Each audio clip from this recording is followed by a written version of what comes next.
Hər vaxtınız xeyir olsun uşaqlar.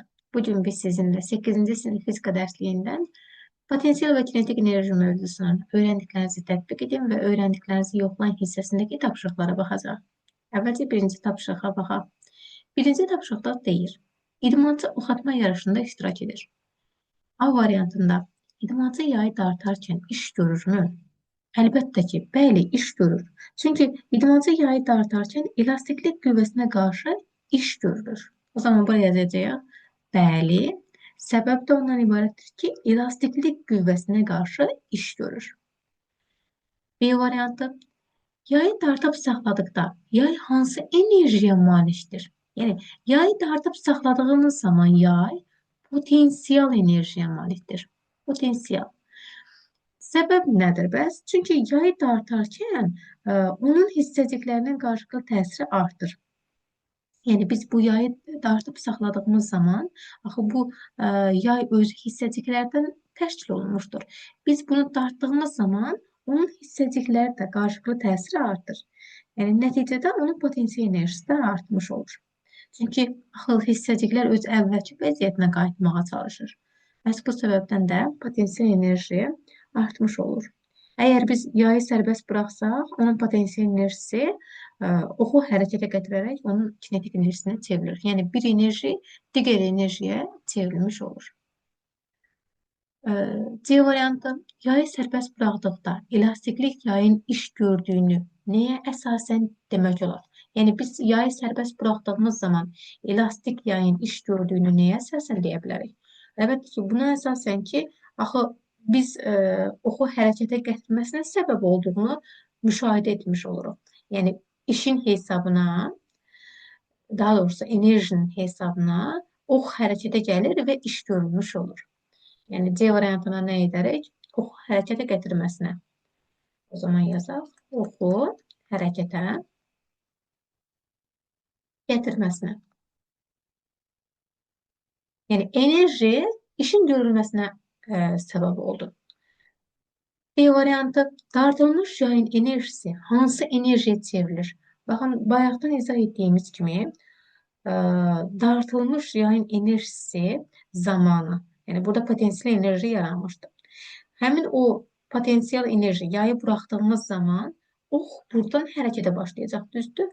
Ox hərəkətə başlayırsa, yəni orada artıq hərəkət varsa, hansı enerjiyə çevrilir? Kinetik enerjiyə. Yəni oxun kinetik enerjisinə çevrilmiş olur. Yazaq.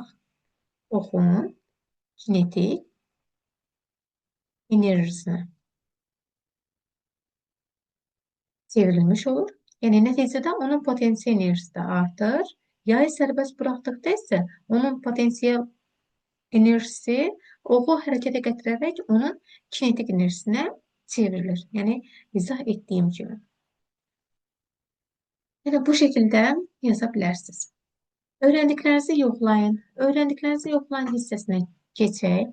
Bu zaman bizdən soruşur ki, mexaniki enerjinin növləri hansılardır? Mövzu izahında da müəyyən etmişik ki, mexaniki enerjinin iki növü var. Potensial və kinetik. Kinetik. İkinci suala keçək. İkinci sualda deyir, sıxılmış yay hansı enerjiyə malikdir? Sıxılmış yayda artıq hissəciklər arasında qarşılıqlı təsir yarandığına görə, məsələn, əvvəlcə yayın ölçüsü tutaq ki, bu formadadır. Bu yay sıxıldığı zaman onların arasında zərrəciklər bir-birinə yaxın olduğuna görə, yəni hissəciklər arasında qarşılıqlı təsir yarandığına görə bu zaman deyirik ki, sıxılmış yay zamanı hansı enerjiyə çevrilir? Potensial enerjiyə. Potensial enerjiyə çevrilir. Üçüncü sual. Üçüncü sualda soruşur ki, Euler-Venn diaqramı verir və bu diaqramı həll etmək lazımdır. Euler-Venn diaqramına əsasən bizdən soruşur ki, skalyar geometri, ölçü vahidi jouldur, cismin hərəkəti, yəni bunları müəyyənləşdirməliyik. Potensial enerji və yaxud da kinetik enerji. Skalyar geometri, hansı skalyar geometri? Əlbəttə ki, hər ikisi o zaman bir mərkəzə gəlir. Ölçü vahidi jouldur. Əlbəttə ki, hər ikisi enerji olduğuna görə ölçü vahidləri jouldur da mərkəzə gəldi. Üçüncü sual. Cismin hərəkəti nəticəsində malik olduğu enerjidir. Hərəkət nəticəsində malik olunan enerji kinetik enerjidir. Üçə gedəcək. Cisimlərin və yaxud da hissəciklərin qarşılıqlı təsiri zamanı malik olduğu enerjidir.